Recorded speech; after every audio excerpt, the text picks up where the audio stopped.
तर आम्ही त्या विद्यार्थ्याला निश्चितपणे रिमूव्ह करणार आहोत. विद्यार्थ्यांनी लक्षात घ्यायचंय, आपण वही आणि पेन घेऊन क्लाससाठी बसायचं आहे आणि सरांनी जी प्रश्नपत्रिका सर समजावून देत आहेत ती शांतपणे ऐकायची. आणि सरांना विनंती करतो त्यांनी आपल्या तासिकेला सुरुवात करावी. स्क्रीन शेअर केली सर. हॅलो, स्क्रीन शेअर झाली का माझी सर? आवाज येतोय का? येतो सर, येतो. स्क्रीन शेअर झाली का माझी? नाही झाली.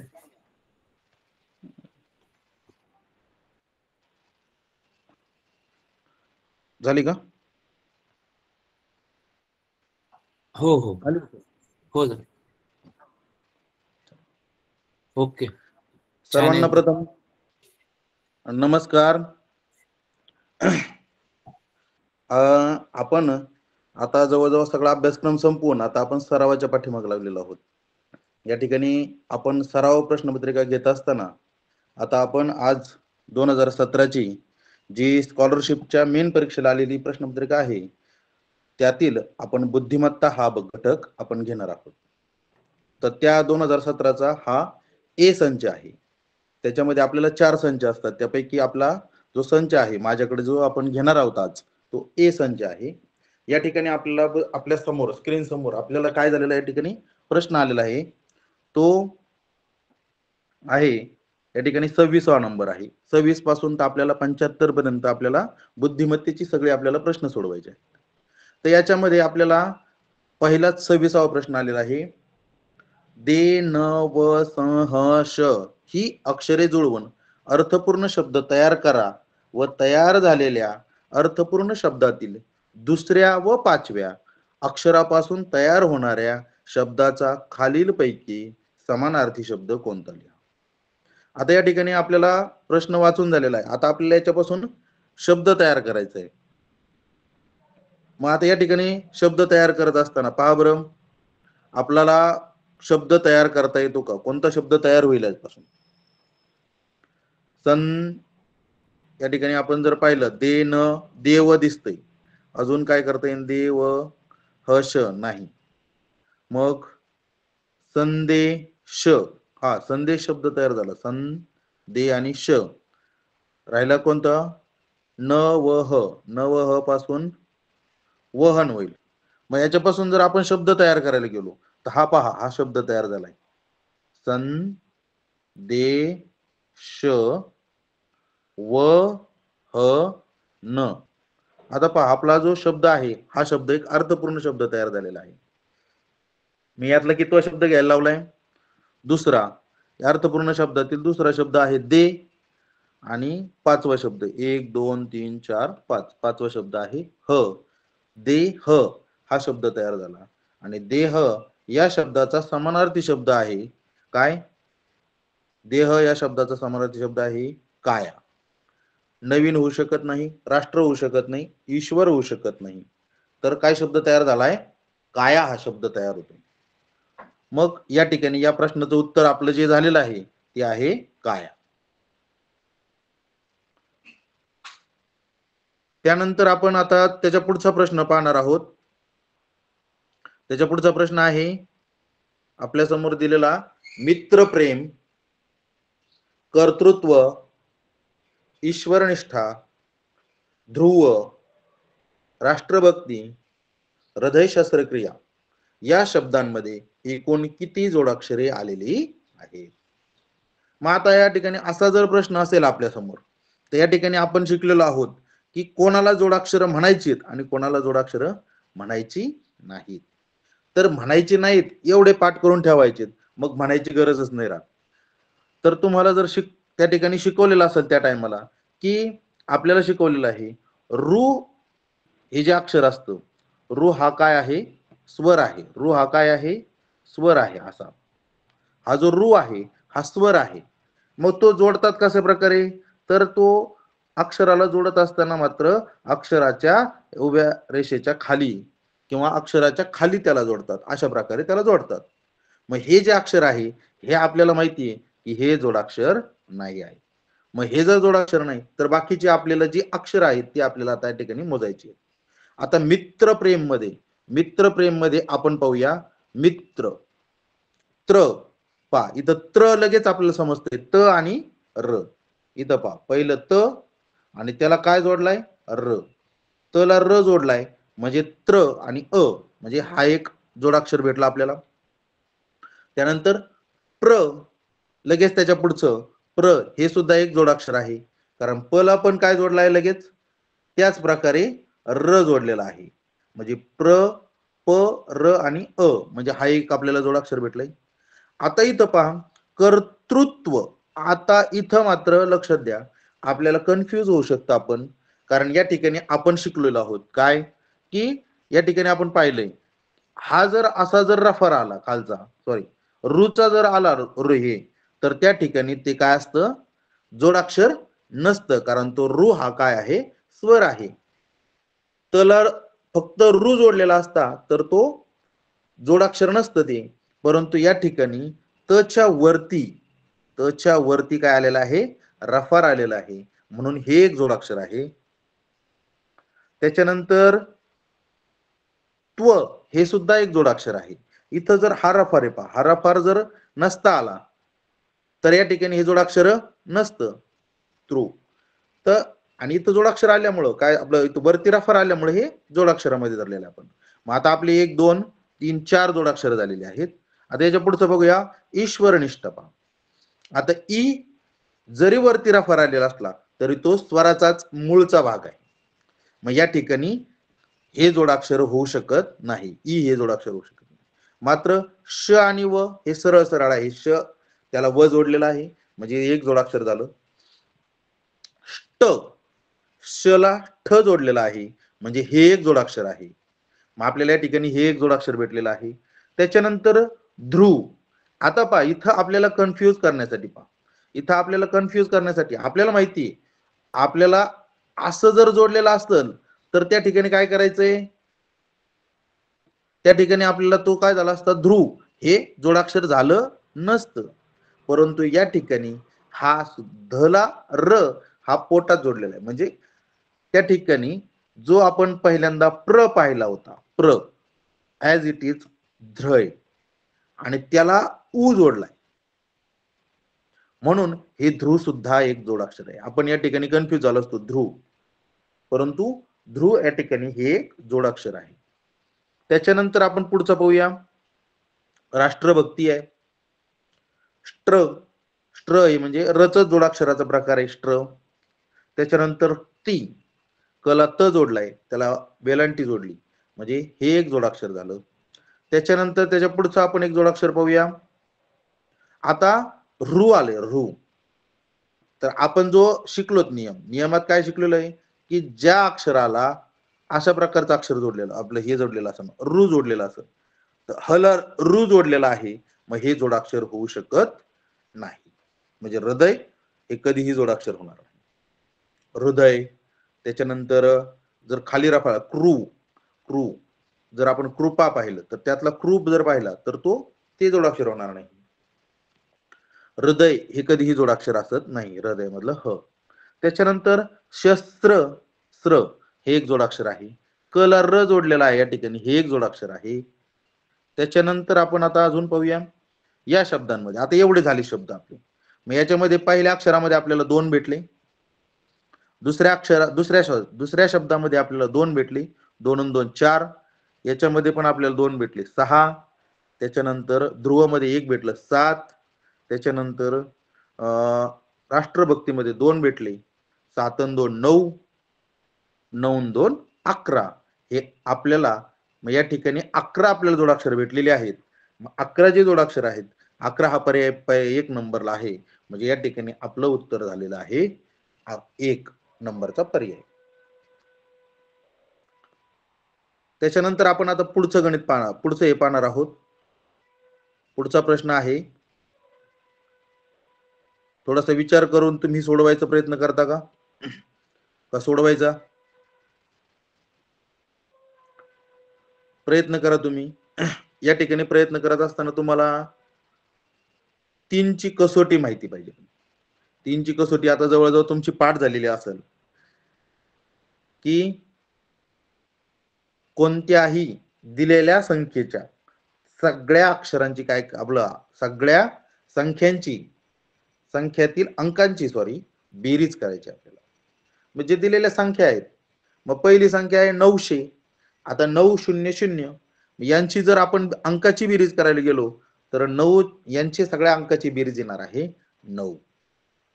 म्हणजे पहिल्या या संख्येला आता ही जी आपण संख्या पाहतोय या संख्यामध्ये आपल्याला पहिली जी संख्या आहे 900 हिला 3 ने भाग जातो कारण त्यांची बेरीज 9 येते. त्या अंकाची ज्या अंकाची बेरीज 9 येते त्या अंकाला 9 ने पूर्ण आणि निशेष भाग जातो. सॉरी 3 ने पूर्ण आणि निशेष भाग जातो. मग आता या ठिकाणी पहिली भेटली संख्या. दुसरी संख्या कोणती 1 4 आणि 6. 1 आणि 4 5 5 आणि 6 11. 11 या संख्येला भाग जाऊ शकत नाही 3 ने, म्हणजे ती एक संख्या येणार नाही. त्याच्यानंतर 222. 2 आणि 2 4 आणि 2 6. 6 आली म्हणजे 3च्या पाड्या 6 आहेत म्हणजे 3 ने भाग जाऊ शकतो. ही एक संख्या भेटली. त्याच्यानंतर आहे 5. 5 आणि 2 7. 7 आणि 2 9 म्हणजे ह्या 9 या संख्येला सुद्धा भाग जाऊ शकतो म्हणजे 522 ला पण जाणार आहे. त्याच्यानंतर इथं आहे 105. आता 105 जर आपण पाहिली तर 105 1 आणि 5 6 जातो, हिला सुद्धा भाग जातो. 103 3 आणि 1 4 नाही, या संख्येला भाग जात नाही. या संख्येला जात नाही, या संख्येला जात नाही. त्याच्या पुढची संख्या 154. 154 म्हटल्यावर 5 आणि 5 10 किंवा 5 आणि 1 6 आणि 4 10. तर या सुद्धा संख्येला भाग जात नाही. त्याच्यानंतर त्याच्या पुढची आपण घेऊया 5 आणि 3 8 आणि 1 9 या संख्येला भाग जातो. आणि त्याच्यानंतर आहे 133 म्हटल्यावर 3 आणि 3 6 आणि 1 7 याही संख्येला भाग जात नाही. मग आता याच्यात काय करायचं आपल्याला 3 ने भाग जाणाऱ्या संख्या भेटल्या मग यांचा चढता क्रम लावायचा आहे. चढत्या क्रमांक लावायचा असताना या ठिकाणी 105 ही सगळ्यात लहान संख्या आहे, ती 1 नंबरला येईल. त्याच्यानंतर 222 ही 2 नंबरला येईल. त्याच्यानंतर 351 ही 3 नंबरला. त्याच्यानंतर 522 ही 4 नंबर आणि ही 5 नंबर. या ठिकाणी 5 नंबरला येईल. मग आता या ठिकाणी आपल्याला काय झालेलं आहे, आपल्याला काय विचारलाय प्रश्न की चढता क्रम लावला, आपण 3 ने भाग जाणाऱ्या संख्या शोधल्या. पहिलं आपल्याला काम दिलं होतं 3 ने भाग जाणाऱ्या संख्या शोधायच्या. त्याच्यानंतर दिलेला आहे संख्यांचा क्रम लावायचा आहे, चढता क्रम लावायचा. आपण चढता क्रम लावला. त्याच्यानंतर आपल्याला तिसरा प्रश्न विचारलाय मध्यभागी येणारी संख्या. जी मध्यभागी येणारी संख्या आहे ती 3 नंबरची 5 संख्या भेटल्या आपल्याला. 5 संख्या भेटल्यात म्हणजे 1 2 3 नंबर संख्या आहे. 351 पर्याय क्रमांक 4 सॉरी 3 पर्याय क्रमांक 3 या ठिकाणी आपल्याला उत्तर आलेलं आहे. त्याच्यानंतर आपण आता पुढचा प्रश्न बघूया.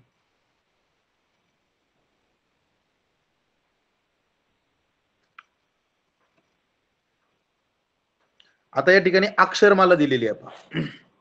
अक्षरमाला सगळ्यात महत्वाची गोष्ट असते. अक्षरमाला आपल्याला काय करता आली पाहिजे, तिचं उजवा भाग आणि डावा भाग किंवा उजवी बाजू आणि डावी बाजू समजली पाहिजे. मग या ठिकाणी हा अतिशय सोपा प्रश्न आहे, तुम्ही एकदा हा सोडवून पहा.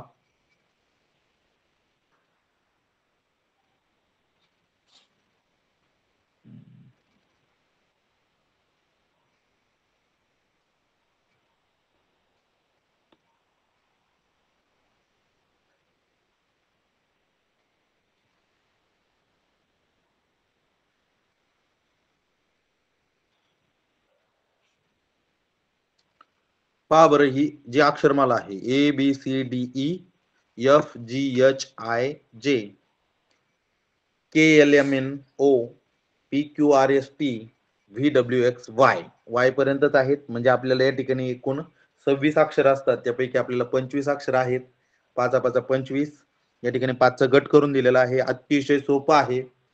या ठिकाणी सोडवत असताना ही डावी बाजू आहे. ए पासून जी सुरुवात होती त्याला म्हणायचं डावी बाजू. ही जी आहे ए पासून सुरू होणारी याला म्हणायचं डावी बाजू. आणि जी वाय पासून इकडे चालू होती तिला म्हणायचं उजवी बाजू. तिला काय म्हणायचं उजवी बाजू.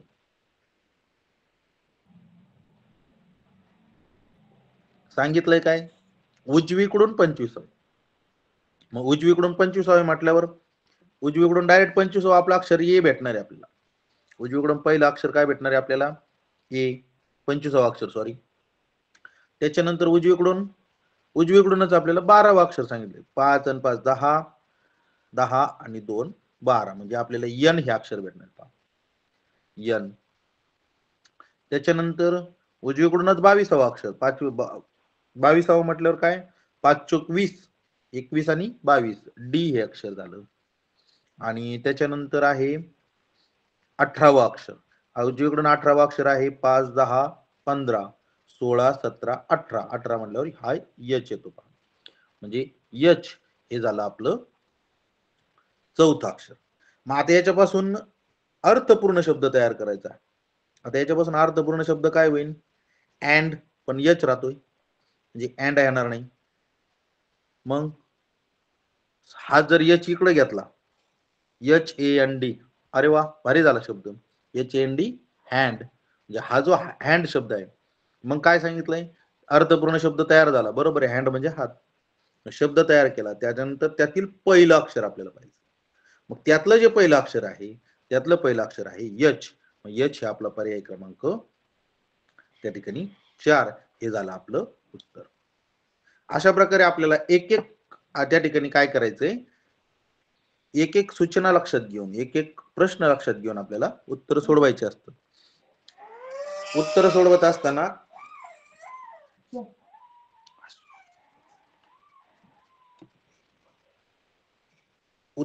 असताना आपल्याला सूचना लक्षात घ्यायची. सूचना आता या ठिकाणी पहा, 30 ते 34 साठी आपल्याला काय सूचना दिलेली आहे की गटात न बसणारे शब्द शोधा किंवा पद ओळखा. पद म्हणजे काय, शब्द. मग आता गटात न बसणारे शब्दांमध्ये आपण या ठिकाणी 30वा प्रश्न आपल्याला दिलेला आहे. याच्यावरती आपल्याला कमीत कमी 4 प्रश्न असतात. गटात न बसणारे ओळखा 4 प्रश्न असतात आणि गटात बसणारे त्याचे 4 प्रश्न असतात. मग आपल्याला या ठिकाणी काय करायचंय, गटात न बसणारे, गटात न बसणाऱ्यामध्ये याच्यामध्ये बटाटे, मुळा, गाजर आणि रताळी. आता याच्यामध्ये आपण पाहूया,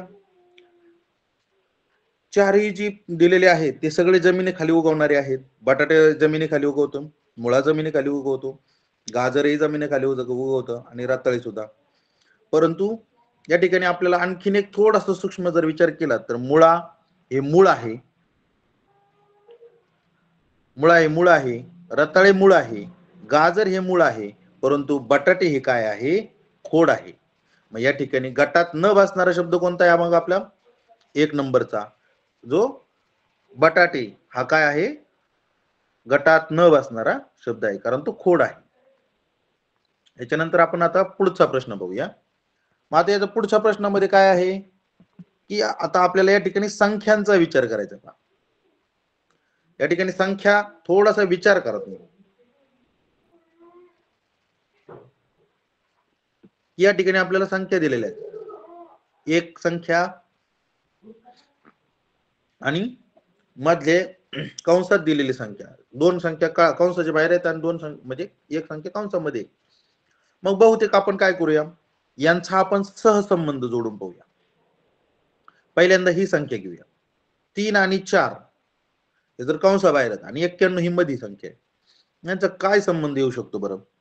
या ठिकाणी काय संबंध येऊ शकतो, त्यांचं का असं काय आहे त्याच्यामध्ये की त्यांचा वर्ग केला आपण, जर समजा 3चा जर वर्ग केला आपण, 3चा वर्ग किती, 9, 4चा वर्ग 16 आणि यांची जर बेरीज केली, वजाबाकी केली, 16 9 144 होत नाही, बेरीज केली 16 9 25 होते, वजाबाकी केली नाही होत, म्हणजे वर्ग येऊ शकत नाही. आपण घन घेऊन पाहूया. 3चा घन येतो किती, 27, 3चा घन 27, 4चा घन 4 चोक 16 16 चोक 64, 4चा घन 64. आपण यांची बेरीज करून पाहूया बरं. 7 आणि 4 11, हातचा आला 1, 7 6 आणि 2 8 आणि 1 9. अरे वा, आपल्याला हा सहसंबंध भेटला. म्हणजे यांचा काय केलेला आहे, बाजूच्या संख्येचा काय घेतलाय, घन घेतलाय आणि मधली संख्या तयार झाली. आता याच्यानंतर आपण पुढचं पाहूयात 3 नंबरचं. बरं ठीक आहे, 3 नंबरचं पाहू, नंतर 2 नंबरचं. आता 5 आणि आपण आता या ठिकाणी घन घेऊन पाहिला होता. डायरेक्ट आपण या ठिकाणी घन घेऊन पाहू. 5 चा घन किती आहे? 5 चा वर्ग 125, सॉरी 5 चा वर्ग 25, 25 चा 25 5 125, 125 हा घन भेटलेला आपल्याला. 2 चा घन आहे 8, 25 आणि 8 33. अरे वा, 25 आणि 8 33 होता डायरेक्ट, काही बेरीज करायची गरज नाही. म्हणजे आपल्याला हे ठिकाणी आपल्याला सूत्र सापडले. या सूत्रावरून आपण आता पुढचं मॅच करून पाहूया. तिसरं झालेलं आहे. आता या ठिकाणी पर्याय क्रमांक दुसरा पण आपण चेक करूया. दुसऱ्यामध्ये आपण काय 2 चा घन डायरेक्ट घेऊया 8, 3 चा घन 9 त्रिक 27, 8 आणि 7 15, इथं 35 यायला पाहिजे होती, इथं तर 36 आलेत. ठीक आहे, बघूया. चला, इथं आहे 4, 4 चा घन आहे 64, सॉरी 4 चा घन 64, 5 चा घन 125, यांची बेरीज करूया. 4 आणि 5 9 आणि 12 आणि 6 18, अरे 189. म्हणजे हे सगळे पर्याय जे आहेत हे पहा. या ठिकाणी आपण आता चारही पर्याय एकत्र पाहूया. याच्यामध्ये 3 चा घन केला, 4 चा घन केला, आपल्याला 91 बेरीज भेटली. 5 चा घन केला, 2 चा घन केला, यांची बेरीज आपल्याला 133 भेटली. पर्याय क्रमांक 4 मध्ये 4 चा घन केला, 5 चा घन केला, यांची बेरीज 189 आली. पण पर्याय क्रमांक 2 हा असा भेटला आपल्याला की ज्यांची बेरीज 35 येते, परंतु त्या ठिकाणी काय लिहिलेले कंसामध्ये 36. हा आपला काय झाला, गटात न बसणारा शब्द झाला. मग या ठिकाणी आपण आता पुढचं पाहणार आहोत. म्हणजे अशा प्रकारे तुम्हाला त्या ठिकाणी काय करायचे, वर्ग पण पाठ पाहिजेत, घन पण पाठ पाहिजेत, थोडीशी निरीक्षण क्षमता सुद्धा तुम्हाला या ठिकाणी पाहिजे की आपल्याला नेमकं काय करता येईल. आता इथं पाहूया आपण. आता या ठिकाणी काय आहे की आपल्याला अपूर्णांक दिलेले आहेत. अपूर्णांकामध्ये आपल्याला या ठिकाणी दिलेले आहेत अपूर्णांक काय, 4/10, 10/32, 8/22 आणि चौथा आहे 6/16. बघूया काही संबंध लागतोय का यांचा. 4/10, 8/22, 10/32.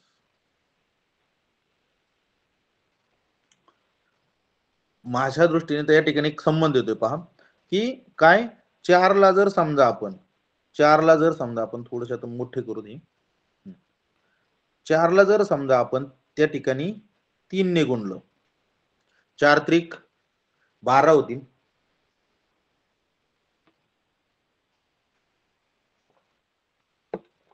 आणि ह्या 12 मधून जर आपण समजा 2 वजा केले, 12 मधून 2 वजा केले तर आपल्याला उत्तर भेटतं 10. तसंच आपण सगळ्याला करून पाहू. बरं, 8 ला जर आपण 3 ने गुणलं, 8 त्रिक 24, आणि 24 मधून आपण 2 वजा केले तर उत्तर भेटते 22. बरोबर आहे, 22 भेटले आपल्याला. इकडे पाहू बरं, 10 त्रिक 30, 30 मधून 2 गेले, अरे इथं 32 झालं, 32 झालंय. 30 मध्ये या ठिकाणी 2 वजा करता येईना आपल्याला, तर या ठिकाणी काय झाले, ते 30 मध्ये 2 मिळवलेत, इथं वजा केलंय, इथं वजा केलंय, इथं बेरीज झाली. इथं बघू आपण 16चं करून पाहू. 6चं 6 गुणिले 3 सावित्रिक 18, 18 मधून आपल्याला 2 वजा केली. आता 2 बेरीज करावं का वजा करावं, 16 येतील, तर 2 वजा केल्यानंतर आपले 16 येतील. या ठिकाणी प्रत्येक आपण 4 ही पर्याय पाहिले. पहिल्याच्या मध्ये गुणिले 3 जे गुणाकार येईल त्याच्यातून 2 वजा केले. मग साधर्म्य आपल्याला शोधायचं. आपल्याला माहिती आहे या प्रश्नाचं उत्तर आपल्याला काय येणार आहे मग, की या ठिकाणी या पहिल्या पर्यायामध्ये वजा केले, तिसऱ्या पर्यायामध्ये वजा केले, चौथ्या पर्यायामध्ये पण वजा केलेत, पण मात्र हा जो पर्याय आहे, पर्याय क्रमांक 2, याच्यामध्ये मात्र काय केलेले आपण मिळवलेले आहे. त्या ठिकाणी आपल्याला काय करावं लागले, म्हणजे हा गटात न बसणारा पर्याय आहे. चला याच्यानंतर आपण पुढचं गणित पाहूया. विधू, अर्क, भानू, मित्र. तर या ठिकाणी समानार्थी शब्द ज्यांचे पाठ आहेत त्यांच्या लगेच लक्षात आला असेल मित्र म्हणल्यावर कोण आहे. मित्र हे हा जे नाव आहे हे नाव आहे सूर्याचं. सूर्यालाच भानू पण म्हणतात, अर्क पण म्हणतात. म्हणजे तिन्ही जी नावं आहेत हे तिन्ही नावं सूर्याशी संबंधित आहेत किंवा सूर्याची समानार्थी शब्द आहेत. परंतु विधू हा जो शब्द आहे हा वेगळा आहे. या ठिकाणी आपल्या प्रश्नाचं उत्तर झालं की ते सगळ्या प्रश्नाचं विधू हे आपल्या प्रश्नाचं उत्तर झालं. त्यानंतर आता आपण 34वी आकृती या ठिकाणी आपल्याला पाहायची. नीट निरीक्षण करा, एक सेकंद विचार करा त्याच्यावरती.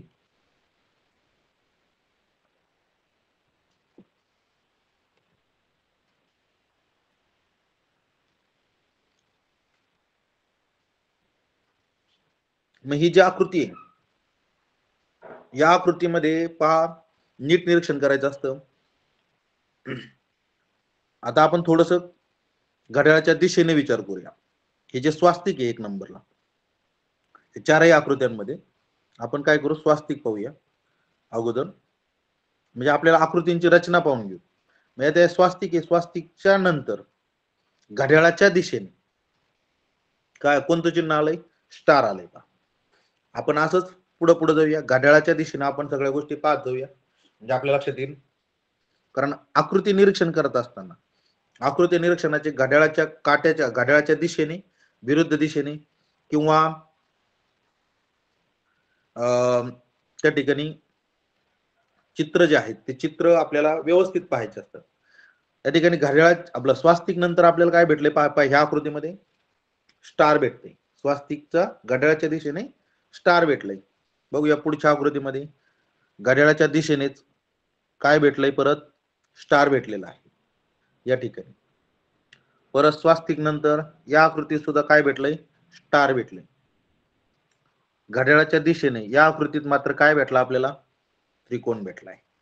मग या ठिकाणी घड्याळाच्या दिशेने ज्यावेळेस आपण जातो असतो त्या ठिकाणी जात असताना आपल्याला काय झालंय की तिन्ही ठिकाणी आपल्याला स्टार भेटलाय, परंतु चौथ्या ठिकाणी आपल्याला काय भेटलाय, त्रिकोण भेटलाय. अतिशय सोपा प्रश्न होता हा. पण याचं मग उत्तर जे आहे पर्याय क्रमांक 4. अशा प्रकारे आपली निरीक्षण क्षमता, आपलं थोडासा अभ्यास, या दोन्ही गोष्टी एकत्र झाल्या की हे प्रश्न अतिशय सोपे आहेत. बुद्धिमत्ता म्हणजे फक्त निरीक्षण करून दिलेल्या सूचनांचा आहे ऍज इट इज फॉलो करून तुम्ही खूप मार्क याच्यामध्ये मिळवू शकतात. अतिशय सोपं असतं. संख्या मालिका तर खूप मस्त असतात. संख्या मालिका सोडवत असताना खूप मजा येत असते, कारण याच्यामध्ये आपल्याला जवळजवळ भरपूर मिस शिकवलेली आहे त्या टायमाला. याच्यामध्ये आपल्याला भरपूर तर्क लावता येत असतो, भरपूर आपल्याला या ठिकाणी आपल्या बुद्धीला वाव आहे. आता या ठिकाणी आपण निरीक्षण करूया. खालील पहिल्यांदा आपण प्रश्न वाचून घ्या की खालील संख्या मालित प्रश्नचिन्हाच्या जागी येणारा पर्याय निवडा. प्रश्नचिन्हाच्या जागी कोणता पर्याय येतो.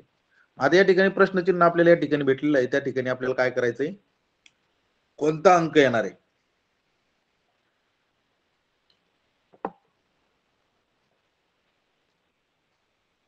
अगोदर संख्या मालिकेचं निरीक्षण करूया. 14, 19, 29,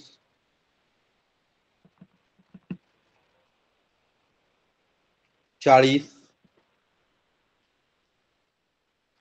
44, 52. अरे हे वाचत असताना एक लक्षात येतोय संबंध पहा की 14 आणि 5 मध्ये या 14 आणि 19 मध्ये काय संबंध आहे. तर 14 आणि 19 मध्ये आपण थोडासा फरक पाहूया. तर तो फरक आहे 5चा. या ठिकाणी 5चा फरक आहे. मग तू कसा काढलाय पहा, इथं 5चा फरक आलेला आहे. आपण इथं लिहून घेऊया. तो थोडासा मी झूम करतो अगोदर, नंतर आपण हे करू. या ठिकाणी फरक आहे 5चा. या ठिकाणी फरक आहे 29, 11चा फरक आहे. याच्यामध्ये सॉरी 10चा फरक आहे, इथं 10चा फरक आहे. 19 आणि 10 29 इथं 30 आणि 11चा फरक आहे. इथं 4चा फरक आहे. इथं 8चा फरक 52 8चा फरक आहे आणि इथं 7चा फरक आहे. आता यांच्यात काही दिसतंय का? 5 10 11 4 8 7 यांच्यामध्ये काही सहसंबंध दिसतोय का? नाही, कारण 5 वाढले, 5 पुढे 10 झाली, 5ची दुप्पट झाली, परंतु पुढे 15 पाहिजे होती, ते नाही येणार संबंध. मग आता या ठिकाणी कोणतंही, कारण या ठिकाणी बारीक झाल्यात, लहान पण झाल्यात आणि मोठ्या पण संख्या झाल्यात, म्हणजे या ठिकाणी फरकाचं येणार नाही, फरकही सारखा नाही, टप्पेवारीत पण येणार नाही. मग या ठिकाणी आपण हे ज्या वरचे अंक आले ते कसे आलेत आपण याचा एकदा विचार करूया. मग आता 5 ही संख्या आहे, 5 ही संख्या कशी येईल बरं? ह्या 14 मधून 4 आणि 1 यांची जर आपण बेरीज केली, 1 आणि 4 यांची जर आपण बेरीज केली तर काय येईल?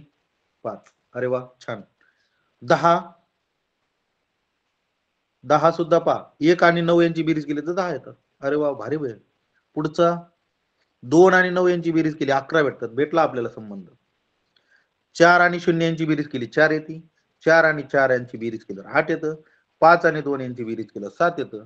मग आता 9 आणि 5 यांची बेरीज केल्यावर काय भेटतं आपल्याला? 14 भेटणार आहेत. आणि 59 मध्ये जर आपण 14 मिळवली तर 9 4 13, हा झाला 1 2 आणि 5 7, 73 हे आपलं उत्तर येणार आहे. पहा 73 हा पर्याय आहे का? पाहूया. आहे ना, पर्याय क्रमांक त्या ठिकाणी 4 हे आपलं या ठिकाणी 100% त्या ठिकाणी त्याचं उत्तर होईल.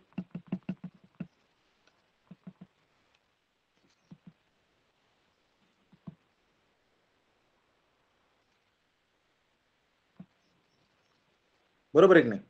या ठिकाणी तुम्हाला विचार करायचा आहे, अगोदर फरक, बेरीज, वजाबाकी, गुणाकार हे करून पाहायचंय, की जेणेकरून आपल्याला त्या ठिकाणी काय होईल, ते सोडवत असताना आपल्याला या सगळ्या गोष्टींचा फायदा होईल. चला आता आपण याच्या पुढचा प्रश्न बघूया. प्रश्न 36 आहे.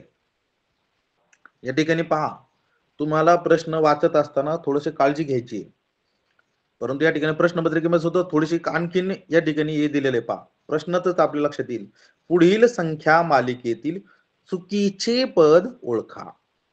आता या ठिकाणी आपण वाचत असताना थोडीशी गल्लत करत असतो, परंतु या ठिकाणी त्यांनी हा शब्द आपल्याला काय दिला? चुकीचे. यासाठी त्यांनी त्या ठिकाणी अंडरलाईन आपलं त्या ठिकाणी तो डार्क करून दिलाय, म्हणजे जेणेकरून आपल्याकडून सुद्धा चुकू नाही, फक्त आपण काळजीपूर्वक वाचलं पाहिजे. मग आता आपण पाहूया, मगाच्या सारखंच पाहूया की हे या ठिकाणी आलेलं आहे. आता ही जी संख्या मालिका दिली आपल्याला, या संख्या मालिकेमध्ये आपल्याला चुकीचं पद शोधायचं. मात्र मग चुकीचं पद शोधत असताना अगोदर आपल्याला त्यांच्यामध्ये काय संबंध आहे हा शोधता आला पाहिजे. मग आता ह्या संबंध शोधत असताना आपण काय करूया? मगाच्या वणीत आपण काय करू? 14 आणि 18 मध्ये काय संबंध येईल बा? 14 आणि 18 मध्ये काय फरक आहे? आपण फरक घेऊ थोडासा. म्हणजे या ठिकाणी 14 मध्ये जर 4 मिळवले मी तर 14 आणि 4 18 होतात. 18 मध्ये किती मिळवावे लागतील मला? 18 आणि 8 26, 8 आणि 8 16 होतात, म्हणजे 8 मिळवली. इथं 26 आणि 12, 26 आणि 12 38, 38 आणि किती? 62, 38 आणि 24, बापरे बाप, 24 येतात. 62 मधून जर 38 वजा केले तर 24 येतात. आता 24 आणि किती? 76, 24 76 मधून इथं राहिले 4, 6तून 2 गेले 4 आणि 7तून 6 गेला 1, अरे 14. बर, आणि 76 आणि किती? 102, 76 मधून 102 गेले, समजा 102 मधून 6 गेले, 6 6 12, 8 10तून 8 गेली 2 26चा फरक येतोय. मग आता या ठिकाणी आपण पाहूया यांच्यात काही सहसंबंध भेटतोय का.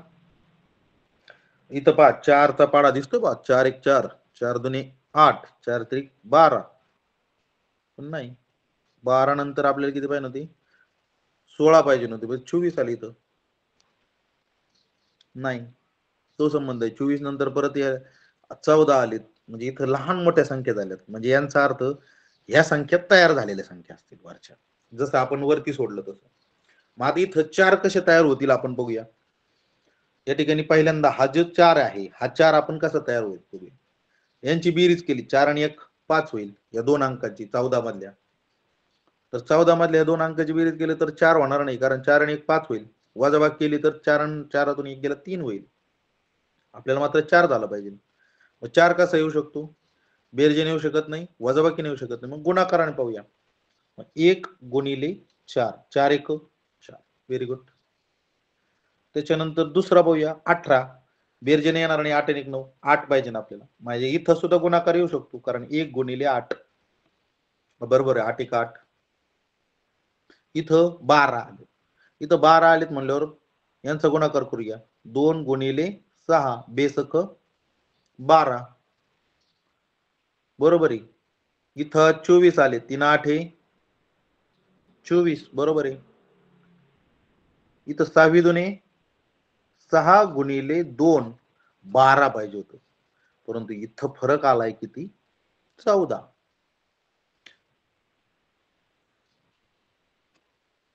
इथं 12 आला असता, इथं 12 आला असतं तर कोणती संख्या भेटली असती, 74.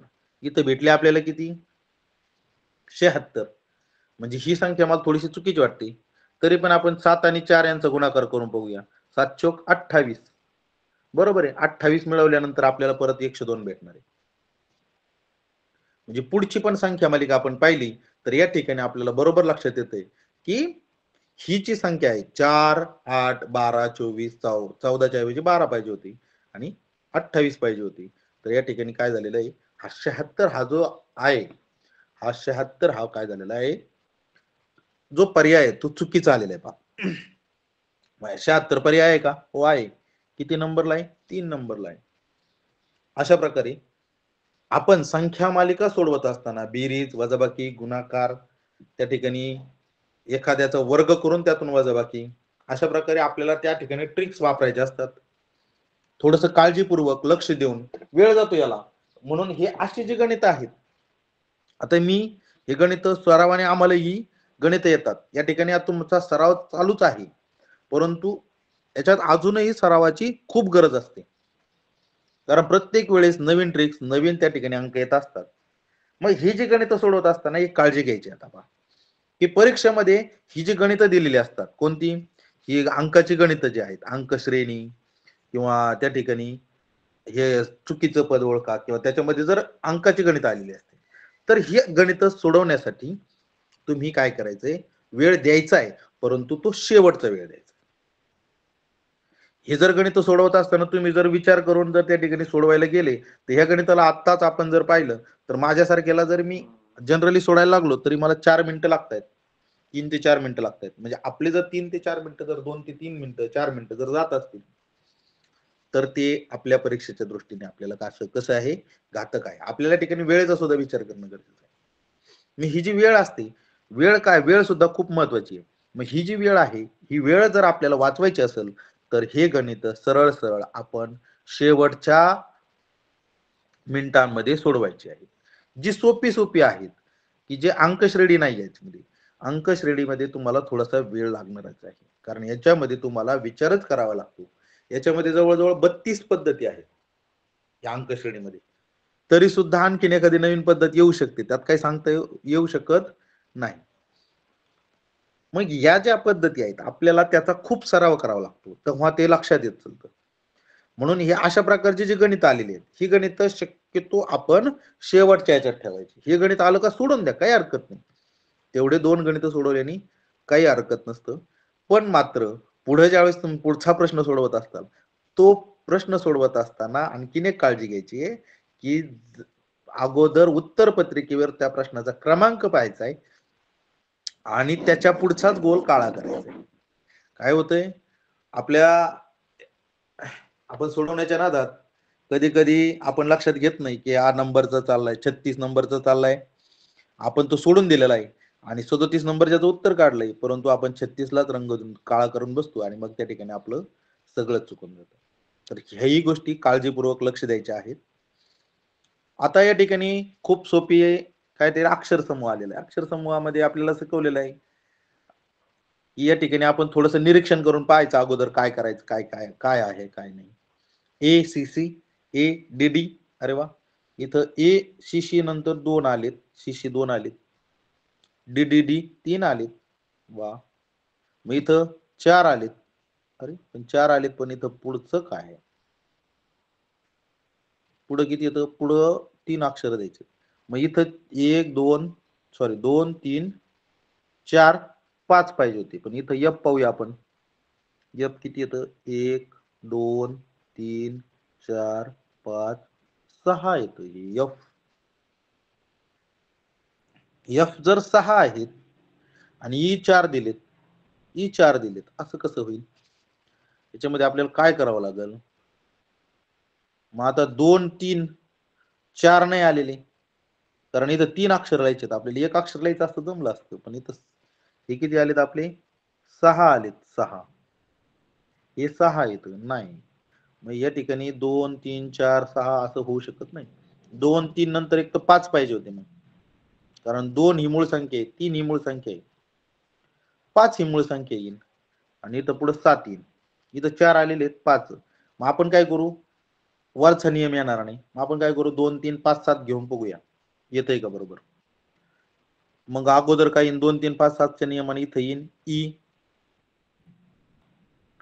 ई नंतर या ठिकाणी येईल ए आणि नंतर येईल F. E A F, E A F जर घेतला आपण तर पहा बरं, ई जर घेतला तर इथं 5 झाली, एफ जर घेतला तर एफ 7 झाली, 6 ची 7 झाली. म्हणजे बरोबर आहे 2 3 5 आपल्या ज्या मूळ संख्या आहे 2 3 5 7 11 13 17 19 ह्या ज्या संख्या आहेत या संख्या आपल्या जवळजवळ मुखतगत आहेत, त्या लक्षात आला पाहिजे. आणि मग त्या ठिकाणी काय येईल, E A F, E A F हा पर्याय क्रमांक 3 हे आपलं उत्तर होईल. या ठिकाणी सुद्धा आपल्याला मूळ संख्या, संयुक्त संख्या सॉरी, त्याच्यानंतर समूळ संख्या, जोडमूळ संख्या या आपल्याला लक्षात आल्या पाहिजेत. ह्या जर लक्षात आल्या तरच आपण पुढचे गणित सोडवू शकतो. गणित सोडवत असताना ते खूप अवघड येत असं नाही, परंतु आपल्याला विचार करून त्या ठिकाणी काय करायचंय, सोडवायचे असतात, लक्ष द्यायचं असतं. आता इथं जर 2 3 4 5 असं जर घेतलं असतं तर श्रेय ती होत नाही, मग ती बसत नाही, मग दुसरी कोणती येईल ते आपल्याला शोधता आलं पाहिजे. मग या ठिकाणी आपल्याला काय करायचंय पहा, याच्या पुढचा आपण प्रश्न घेऊया. काय प्रश्न दिलेला आहे तो वाचूया एकदा. वाचत असताना काळजीपूर्वक वाचायचंय. काय आहे, पुढील आकृत्यांमध्ये विशिष्ट प्रकारचा क्रम आहे, तो क्रम ओळखून प्रश्नचिन्हाच्या जागी कोणती आकृती येईल ते शोधा. या ठिकाणी प्रश्नचिन्हाच्या जागी कोणती आकृती येईल. आता आकृती दिलेली माशाची आहे, त्या ठिकाणी माशाची नीट पहा. तो मासा आहे, तो घड्याळाच्या दिशेनं फिरतोय. पहा, हा जो मासा आहे हा मासा घड्याळाच्या दिशेनं फिरतोय, इकडून इकडं, परत इकडून इकडं फिरला. मग आता इकडून परत तो कुठं जाणार आहे, म्हणजे याचं तोंड इकडं होईल. म्हणजे ज्या पहिल्या आकृती आहे या पहिल्या आकृतीसारखं 5व्या आकृतीचं तोंड होईल.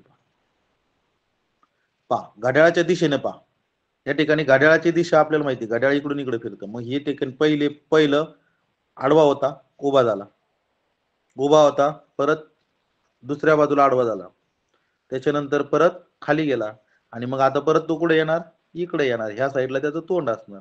म्हणजे ही जशी आकृती कुठे आली बघूया आपण. खूप सोपा आहे हा प्रश्न. आता इकडे तोंड असणारे दोनच आकृती आहेत, म्हणजे ही येणार नाही, पहिली येणार नाही, तिसरी येणार नाही, कारण तिसरी मध्ये डोळाच नाही.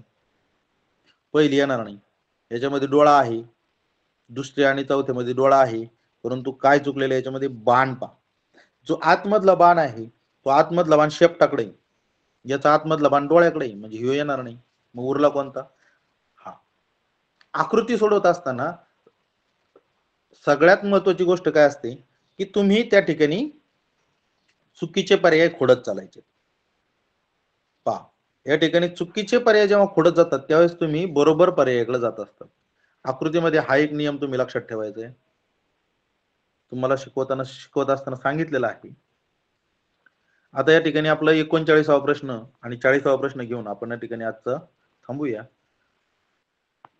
या ठिकाणी चुकीचं पद ओळखायचंय आपल्याला. आता या ठिकाणी वेळ जास्त लागतो, तरी पण आपण काय करूया, आपण या ठिकाणी विचार करून सोडूया. काय आहे? 26, 37, त्या ठिकाणी 50, 63, 86 आणि 109. मग आता या ठिकाणी आपण काय करूया, यांचा 26 दुने नाही, 26 च्या 13 दुने 26, 39, 39 यायला पाहिजे, नाही येत. मग या ठिकाणी त्यांचाच फरकच घेऊया आपण मगासारखाच परत एकदा. 26 आणि 37 मध्ये 11चा फरक येतोय. 37 आणि 50 मध्ये 13चा फरक येतोय. पहा, याच्यामध्ये 50 आणि 63 मध्ये पण 13चाच फरक येतोय. 63 आणि 83, 86 मध्ये 86 मध्ये कितीचा फरक येतोय? 19 चा येतोय. आणि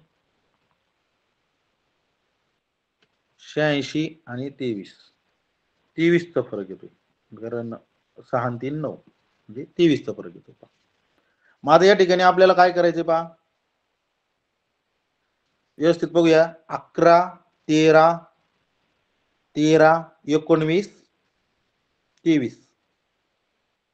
13 ही जर संख्या आपण थोडे वेळ 2 मिनिटं जर सायलेंट केली, 13 ही जर संख्या, ही एवढी संख्या,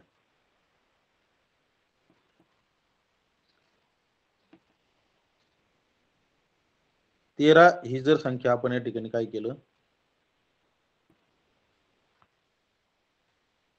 13 जर आपण थोडस खोडली तर 11, 13 आपण मूळ संख्या पाठ केली 11, 13, 17 किंवा 11, 13, 15, 17 असं पाहिजे होतं, पण 11, 13, 15, 17 नाहीये. 11 मूळ संख्या पाहूया आपण. 11 ही मूळ संख्या आहे, 13 ही मूळ संख्या आहे, 17 ही मूळ संख्या आहे. या ठिकाणी 17 पाहिजे होती, इथं 19 ही मूळ संख्या आहे, 23 ही पण मूळ संख्या आहे. म्हणजे पहा, या ठिकाणी मूळ संख्या पाहिजे होती 17, परंतु आलेली या ठिकाणी 13 आहे. मग या ठिकाणी जे आपलं 63 आहे हे पद आपलं या ठिकाणी चुकीचं पद आहे. या प्रश्नाचं उत्तर आहे आपलं 63. या ठिकाणी आपण पाहिलं आतापर्यंत जवळजवळ मूळ संख्येवरती 2 ते 3 प्रश्न आलेले आहेत. मग आपल्याला या ठिकाणी मूळ संख्या पाठ पाहिजे, त्या कशा वापरल्या जातील हे सुद्धा आपल्याला या ठिकाणी पाहूया. वापरलेलं लक्षात आलं पाहिजे. आता हा प्रश्न खूप मोठा दिसतोय, परंतु खूप सोपा असतो. या ठिकाणी खूप ज्याचा सराव आहे तो अतिशय कमी सेकंदामध्ये, म्हणजे फार फार तर तो 5 ते 10 सेकंदामध्ये प्रश्न सोडला जाऊ शकतो. पहा, रेषेला बिंदू म्हणले, बिंदूला किरण म्हटले, किरणाला त्रिकोण म्हणले, त्रिकोणाला चौकोन म्हणले, चौकोनाला वर्तुळ म्हटले आणि वर्तुळाला आयत म्हटले, तर जीवा हा घटक कोणत्या आकृतीचा आहे? सगळ्यात महत्वाचा हा प्रश्न जो आहे, हा प्रश्न या ठिकाणी वाचायचा आहे. हा प्रश्न शेवटचा महत्वाचा आहे. काय आहे? जीवा हा घटक कोणत्या आकृतीचा आहे? आता आपल्याला माहिती आहे जीवा हा कोणाचा घटक आहे? जीवा भावाचा घटक तो वर्तुळाचा आहे की नाही? जीवा हा जो घटक आहे तो वर्तुळाचा आहे. मग आता या ठिकाणी काय केलेलं आहे, वर्तुळ, आपलं जे वर्तुळ आहे त्या वर्तुळाला काय म्हटलंय? आयत म्हटलेलं आहे. सरळ सरळ आहे, बाकीचं काही वाचायची गरजच नाही, कारण या ठिकाणी आपल्याला काय दिलं, जीवा हा घटक कोणाचा आहे? वर्तुळाचा. वर्तुळाला काय म्हटलंय आपण आता नवीन भाषेमध्ये? आयत म्हटलोय. मग आयत हे आपलं झालं उत्तर, आयतामध्येच येईल ना तो. हे आयत हा आपला पर्याय क्रमांक 4 हे आपलं झालं या प्रश्नाचं उत्तर. पहा, आता याच्यानंतर आजचा आपण आता या ठिकाणी आपण हा सराव संच 40 पर्यंत 2017 ची जी प्रश्नपत्रिका आपण आहे ती 2017 ची प्रश्नपत्रिका आपण 40 पर्यंत आपण सोडवलेली आहे, 40 प्रश्नापर्यंत.